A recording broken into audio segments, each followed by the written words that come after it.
दोस्तों नमस्कार, स्वागत है आपका फील्ड स्टडी मंत्रा टिप चैनल पे। यूपी ट्रिपल एस सी में जो भर्तियां होती हैं वो पैट के थ्रू होती हैं, आप जानते हो इसके बारे में। लेकिन एक मुहिम छिड़ गई है कि ये जो भर्तियां आएँ वो बिना पैट के आएँ। तो इसी मुद्दे पे हम बात करने वाले हैं कि जो भर्ती मतलब निकलने वाली है आपकी। एक तो लेखपाल की भर्ती एक बड़ी भर्ती है, जो 8,085 हुई, उसके बाद ये 8,000 समथिंग में भर्ती आ रही है। और ये भर्ती जाते जाते मैंने कहा था कि 9,000 हो जाएगी लास्ट में, अगर मतलब अनुपूरक सूची नहीं आती है तो वो उसके पद भी इसमें ऐड कर दिए जाएंगे। और ये नोटिफिकेशन लेखपाल का अब तक का मतलब जैसे यूपी ट्रिपल एस सी के थ्रू सबसे बड़ा नोटिफिकेशन हो जाएगा, क्योंकि अभी 8,085 निकाली थी। आप कहोगे कि पहले भी तो निकल चुकी है, पहले राजस्व परिषद ने कराया था, यूपी ट्रिपल एस सी ने नहीं कराया था। यूपी ट्रिपल एस सी ने एक ही बार कराया है 2022 में, उसके बाद ये अब कराने जा रही है। एक तो ये 8,000 लेखपाल की भर्ती, दूसरा 1,500 लोअर की भर्तियाँ, मतलब 1,500 पद जो लोअर के हैं वो। अब ये बिना पैड के आएंगी या पैड से आएंगी, इसी बात की चर्चा है और इसी बात को मैं आपके सामने रखना चाहता हूँ। और फैक्ट और पॉइंट के हिसाब से आप कुछ समझ लेना कि ये चीज़ कितना पॉसिबल है और कितना पॉसिबल नहीं है। ठीक है दोस्तों, और चैनल पे पहली बार आए तो चैनल को सब्सक्राइब कर लो और बेल आइकन ज़रूर दबा देना। और दोस्तों इसको पूरी मतलब वीडियो में रहें आप, और अपना एक कमेंट अगर करना है तो एकदम सही सा कमेंट करें, बेकार कमेंट ना करें। ठीक है दोस्तों, तो आओ शुरू करते हैं चर्चा को, और एक एक करके मैं बात करूंगा आपके सामने। दोस्तों सबसे पहले बात करते हैं कि जो पैट 2023 हुआ, पैट जो 24 निकल गई उसमें कोई पैट नहीं हुआ, ये बात हकीकत है। उसमें कोई पैट नहीं दिया गया, मतलब यूपी ट्रिपल एस सी के द्वारा ना तो कोई परीक्षाएं कंडक्ट कराई गई ना कुछ कराया गया, बाद बाकी सब ऐसे ही। और बीच में चुनाव था, चुनाव के कारण में इन्होंने मतलब बना दिया कि चुनाव है, इसके चक्कर में नहीं कराया, लेकिन पूरी साल ऐसे ही गुजर गई और पैट नहीं हुआ, ये हकीकत बात है। ये इसका नुकसान छात्र छात्राओं को हुआ है, इसमें कोई दोहराए वाली बात नहीं है। दूसरा एक और मैं क्लियर यहीं कर दूँ उससे पहले, कि ये जो पैट की व्यवस्था लाई गई है वो जो बीजेपी गवर्नमेंट बनी है, फॉर्म हुई है, उसके द्वारा लाई गई है। तो एक चीज़ अपने दिमाग में क्लियर कर लो कि पैट क्या चीज़ है क्या नहीं है, उससे मतलब नहीं है। लेकिन जो बीजेपी गवर्नमेंट फॉर्म हुई है उसने ये व्यवस्था लाई कि जो शॉर्ट लिस्टिंग का तरीका है, जो बहुत सारे छात्र एकदम ओपन भर्ती होती है तो बहुत सारे छात्र होते हैं, फिर उसमें समय लग जाता है भर्ती को कराने में, तो इसको प्रक्रिया को शॉर्ट किया जाए, उसके लिए लाई गई थी। व्यवस्था अच्छी थी लेकिन सही से इम्प्लीमेंट नहीं हुई, ये बात हकीकत है। ये इम्प्लीमेंट हो जाती तो बहुत जल्दी भर्ती आपको जॉइनिंग वगैरह मिल जाती, लेकिन नहीं हो पाई इम्प्लीमेंट, पहली बात। दूसरा, लेखपाल की जो भर्ती आ रही है या लोअर की भर्ती आ रही है, ये पैट से आएगी या बिना पैट के आएगी? तो दोस्तों एकदम अपने दिमाग में गांठ बांध लो, ये पैट 2023 से भर्ती आ रही है। और इसमें ज़्यादा समय नहीं है भर्ती में, कि बहुत ज़्यादा समय लग रहा है कि इसमें बहुत समय लग जाएगा। फिर ये बिना पैट की चर्चा कहाँ से उठी? बिना पैट की चर्चा ये उठी कि जो कोचिंग सेंटर वाले होते हैं कुछ, उनको देखो बहुत समय से जो भर्तियां हैं वो आ नहीं रही हैं, और रेलवे में आपने भर्तियां देखी बहुत कम कम भर्ती आ रही हैं, तो उनके सिस्टम ख़राब हो गए हैं, मतलब कोचिंग वालों का जो सिस्टम है वो गड़बड़ा गया है। तो ये एक बड़ी भर्ती दिख रही है उनको कि लेखपाल की भर्ती आ रही है, पैसा कमाने का मौका है, इसीलिए छात्र छात्राओं को अपनी तरफ करना चाहते हैं। और देखो ऐसा नहीं है, अब जो पैट 2023 जिसने दिया है उसकी क्या गलती रहेगी इसमें? भाई पैट 2023 उसने इसी भरोसे दिया कोई ना कोई भर्ती उनके लिए आएगी, इसलिए दिया था। अब 12.5 लाख, लगभग 12,56,000 लोगों ने परीक्षा दी है मतलब पैट की, तो उनकी भी गलती नहीं है। हाँ ये हकीकत बात है कि जो छात्र 2024 में पैट देते उनकी भी कोई गलती नहीं है, उन्होंने भी कुछ ऐसा गलत नहीं किया है कि उनको मतलब नहीं देना चाहिए था। छात्रों का यही आक्रोश है कि जो पैट है वो ख़त्म कर दी जाए व्यवस्था, और बिना पैट की भर्ती लाई जाए। वो 1% भी पॉसिबल नहीं है। आपने अगर ये भर्तियाँ पीछे देखी हों, छोड़ दो इस यूपी ट्रिपल एस सी को, अन्य विभागों में भी आपने देखा होगा कि सरकार ने जो कह दिया वो अपनी बात से अडिग रहती है, वो हटती नहीं है। ठीक है, आपने शिक्षक भर्ती में भी देखा वो नहीं हटी और नहीं हटेगी वो। और आपको अगर इतना ही मतलब सरकार इतना वो लग रही है कि लीनियंट है आपके लिए, तो आप कोशिश कर लीजिए एक बार, कुछ नहीं होगा। और ये बिल्कुल होशोहवास मैं कह रहा हूँ कि आप कुछ नहीं कर पाएंगे।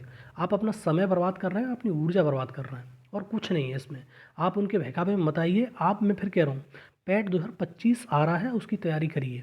और ये परीक्षाएं पैट के ही द्वारा करी जाएगी। और जो मैंने लिखा है ना नीचे कि पैट 2023 के जो लोग हैं वो कोर्ट ले जाने की सोच रहे हैं इस भर्ती को, मतलब अगर कह रहे हैं कि अगर भर्ती आई तो इसको हम कोर्ट ले जाएंगे, चैलेंज करेंगे कोर्ट में।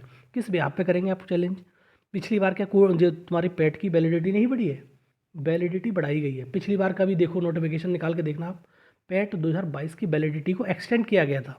तो आयोग में ये पावर होती है किसी मतलब नोटिफिकेशन को पद घटा बढ़ा सकता है, उसको कम कर सकता है, ज़्यादा कर सकता है, किसी की वैलिडिटी बढ़ा सकता है। तो आयोग को चैलेंज नहीं कर सकते आप, ठीक है। और इस चीज़ को भूल जाओ। और दूसरा एक और चीज़ आपके दिमाग में हो तो ये चीज़, इसकी जो पैट है 2023 वाला, उसका 28 जनवरी तक उसका वैलिडिटी है। तो 28 जनवरी से पहले पहले ही नोटिफिकेशन आ जाएंगे। तो आप किस मुगालते में हैं, आप किस भ्रम में रह रहे हैं, ये समझ में नहीं आ रहा है। उनको छात्रों को तैयारी करने दो और आप भी तैयारी करो दोस्तों। अगर आपने पैट नहीं दिया है 23 वाला, तो आप पैट 2025 की तैयारी करिए, क्योंकि आप इस चीज़ को चैलेंज नहीं कर पाएंगे। कोई कितना भी लड़ ले, सरकार और तुम्हारा आयोग से 1% ही है कोई जीत जाए, बाद बाकी ये उनके पास मैन पावर अच्छी है, उनके पास पैसा है, सब कुछ है, इसलिए सरकार ही ज़्यादातर केसों में जीतती है। ये बात हकीकत है। हाँ, आप उधार देने लगेंगे कि नहीं हमने तो 1 नंबर उससे कोर्ट के द्वारा ले लिया था, ये कर लिया था, वो कर लिया था, हो सकता है कहीं कहीं, मतलब कोर्ट से बड़ा तो कुछ नहीं है। लेकिन कोर्ट को किस ब्याह पे चैलेंज करोगे आप, ये समझ लो। 28 जनवरी तक इसकी वैलिडिटी है, और चाहेगा तो इसकी वैलिडिटी बढ़ जाएगी, इसमें कोई दो राय वाली बात नहीं। और आप उसको चैलेंज नहीं कर सकते। वो पहले आपने चैलेंज क्यों नहीं किया था, जब 2022 की जो पेट था उसकी वैलिडिटी जब बढ़ाई गई थी, तो आपको वहाँ पर भी चैलेंज करना चाहिए था कि क्यों वैलिडिटी बढ़ा रहे हैं आप। आपने वो उस टाइम पे चैलेंज नहीं किया क्योंकि भर्ती नहीं दिखी आपको, ठीक है। तो उन छात्रों से भी अपील है जो इनके गुमराह होने में आ रहे हैं कि नहीं साहब ऐसा हो जाएगा, वैसा हो जाएगा। हाँ, पैट 2024 नहीं हुआ, ये मैंने माना कि पैट 2024 नहीं हुआ है। पैट 2024 से उन्होंने पहले ही कह दिया था कि जब कोई भर्ती हो ही नहीं रही, जो नोटिफिकेशन निकल निकल के बेकार हो रहा है ना, एग्ज़ाम हो रहा है ना कुछ हो रहा है, इसलिए नहीं हुई, मतलब पैट 2024 नहीं कराया गया। दूसरा, जो छात्र छात्रा हैं, आयोग या सरकार उनकी बात मानने के लिए बाध्य है? तो मुझे नहीं लग रहा है कि सरकार मानने के लिए बाध्य है। और आयोग जो भी हैं, आयोग हैं या कोई विभाग है, वो सिर्फ चलते हैं सरकार पर। सरकार जो कह देगी वो करेंगे। आप ये सोचते हो कि आयोग अपनी बात को हम मनवा लेंगे, वो बात अलग है। वो बहुत सारे छात्रों को ये भी है कि हमने मतलब पीसीएस के पेपर का जो नॉर्मलाइजेशन का सिस्टम था वो करवा दिया था, सरकार झुक गई थी। सरकार झुकी थी, आप समझ लो किस प्रकार से झुकी थी सरकार, वो बहुत बड़ा मसला था। आप कह दोगे ना कि यहाँ पर आ जाओ, तो 10 लोग नहीं जाएंगे यूपी प्लस सी में, ठीक है। तो आप इस बात को भी समझो, सरकार नहीं मानेगी। और पैट को क्यों मानेगी, क्या किस भी आप पे चैलेंज, मेरे को ये समझ में पैट को मानेगी क्यों? उन छात्रों की क्या गलती है जो छात्र वहाँ पर जो गए हैं, मतलब पेपर दिया है 12,56,000 लोगों ने, उनकी क्या गलती है? उनके लिए तो एक भर्ती आनी चाहिए। अब ये तो एक बाई चांस वाली बात है कि लेखपाल की भर्ती इस पैट से आ रही है, अन्यथा की स्थिति में पता नहीं कब आती, क्या होता, इसका भी कोई पता नहीं है, ठीक है। तो ये चीज़ एक अच्छी बात मान के चलिए और उन छात्रों को तैयारी करने दीजिए, और आप भी तैयारी करिए। आगे जो भर्तियां, ऐसा नहीं है कि अब इसके बाद समाप्त हो जाएगा, इसके बाद भर्तियां ही नहीं आएंगी, भर्तियां आएंगी। और एक चीज़ अपने दिमाग में बिल्कुल तरीके से डाल लो, ये भर्ती जो है वो पैट से ही होगी और किसी से नहीं हो सकती, क्योंकि पैट की व्यवस्था अगर लाई है तो पैट से शॉर्ट लिस्टिंग हो गई, प्री हो गया उनका। अब मेंस की तैयारी उनको करनी है। दूसरा, हाँ, एक चीज़ जो जायज़ मेरे को लगती है, वो आप भी सोच सकते हो, और मैंने कई मरतबा कहा भी है। जैसे जैसे 8,000 भर्ती लेखपाल की आती है, उसका होता है कि 15 गुना, मतलब भर्ती के सापेक्ष में 15 टाइम बुलाते हैं, वो 15 गुना बुलाते हैं। तो 15 गुना तो बहुत कम होता है, लेकिन वो होते होते 40 गुना 45 गुना हो जाता है, किसी किसी भर्ती में 35 गुना। तो हम 40 गुना के लिए हिसाब से, मैंने कहा था 3,20,000 छात्र बैठ रहे हैं। हाँ, इसमें ये कर सकते हो कि आयोग जाके अपनी मांग रख सकते हो कि सर भर्ती बहुत दिनों से आई नहीं है, तो आप इसको 40 गुना को एक्सटेंड करके 50 गुना कर दें, 60 गुना कर दें, जिससे ज़्यादातर लोगों को मौका मिल सके।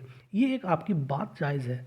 वो पैट के बिना भर्ती आ जाएगी, ये बात जायज़ है ही नहीं, और अपने दिमाग से बिल्कुल निकाल दो, कुछ नहीं कर पाओगे आप। ये बात भी समझ लो, बहुत सारे लोगों को बुरा लगेगा, लेकिन सच्चाई वो सच्चाई है।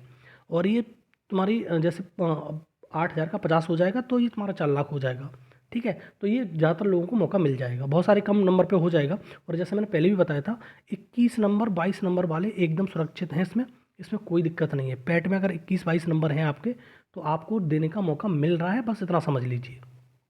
दूसरा, लोअर का, अब आप सोच सकते हो लोअर में लगभग 1,500 पद आ रहे हैं। 1,500 पद का 40 गुना 60,000 होता है। अगर ये इसमें कह सकते हो लोअर में और ज़्यादा डिमांड कर सकते हो कि सर हमने 60 गुना 70 गुना शॉर्ट लिस्ट कर दिया जाए, तो जिससे ज़्यादातर लोगों को मौका मिले। तो ये बात आपकी जो डिमांड है वो जायज़ है। और ये पैट वाली बात तो कहीं चैलेंज कर ही नहीं पाओगे आप। कोर्ट में बहुत सारे लोग छात्र कहते हैं कि हम कोर्ट में जा रहे हैं, कोर्ट में चैलेंज करेंगे, तो कर दीजिए। 28 तारीख की उसकी वैलिडिटी, 28 जनवरी, उससे पहले दोनों नोटिफिकेशन दे देगा, क्या कर लोगे आप, ठीक है। और इसको चैलेंज नहीं कर सकते कि तूने पैट क्यों नहीं कराया। इस प्रकार से तो तुम्हारा शिक्षक भर्ती के लिए जो टेट परीक्षा होती है वो आज तक नहीं कराई उसने। उसके ऊपर आयोग के ऊपर डिपेंड करता है, सरकार के ऊपर डिपेंड करता है कि क्या करेगी। सरकार इतनी लीनियंट नहीं है आपके प्रति, ना वो इसका भाव है कि हाँ आपको बेरोज़गारी दूर करी जाए। उसका तो जैसे मसला चल रहा है वो चलने दीजिए, और आप भी उसके लिए ज़िम्मेदार हैं, हम भी ज़िम्मेदार हैं, सब कोई उसके लिए ज़िम्मेदार है कि सरकार ने अब जो भर्तियों का वादा किया तो वो करती नहीं है सरकार। ठीक, ना तो शिक्षक भर्ती आई, ना कोई भर्ती आई, ना इसमें यूपी प्लस में कौन सी भर्तियाँ आ रही हैं। एक दो भर्ती दिख रही है, उसे हो जाने दीजिए, छात्रों को नौकरी मिले, बेरोज़गारी दूर हो। ठीक है दोस्तों, आप क्या सोचते हैं इसके बारे में? देखो, पैड तो ख़त्म नहीं होगा, ये बात समझ लो, अपने दिमाग में डाल लो। जब तक ये सरकार है जो लाई व्यवस्था, वो ख़त्म नहीं होगा। जैसे शिक्षक भर्ती में सुपर टेट की व्यवस्था लाई, पहले नहीं होता था, तो वो चलेगी व्यवस्था। उसमें मॉडिफिकेशंस हो सकते हैं, कुछ चीज़ों को घटाया बढ़ाया जा सकता है, लेकिन चलेगी। और जो पैट है वो चलेगा ही चलेगा जब तक सरकार नहीं हटेगी, जब तक ये बीजेपी वाली। ठीक है, तो इस बात को हटा दो और अपनी जो ऊर्जा है पढ़ाई में लगाओ, और पैट 2025 दीजिए, जिसका 24-23 नहीं है। ये तो भर्ती आ रही हैं दोनों, ठीक है, और 28 जनवरी से पहले पहले ये भर्ती दोनों आ जाएंगी। ठीक है, तो इसके चक्कर में मत पड़ो, अपना समय बर्बाद कर रहे हो, पैसा भी बर्बाद होगा आपका। आप क्या सोचते हैं इसके बारे में, कमेंट जरूर करिए दोस्तों। बताइए कि आपको क्या सोचना है इस वीडियो के बारे में, या इस मतलब पेट के बारे में। ठीक है दोस्तों, धन्यवाद।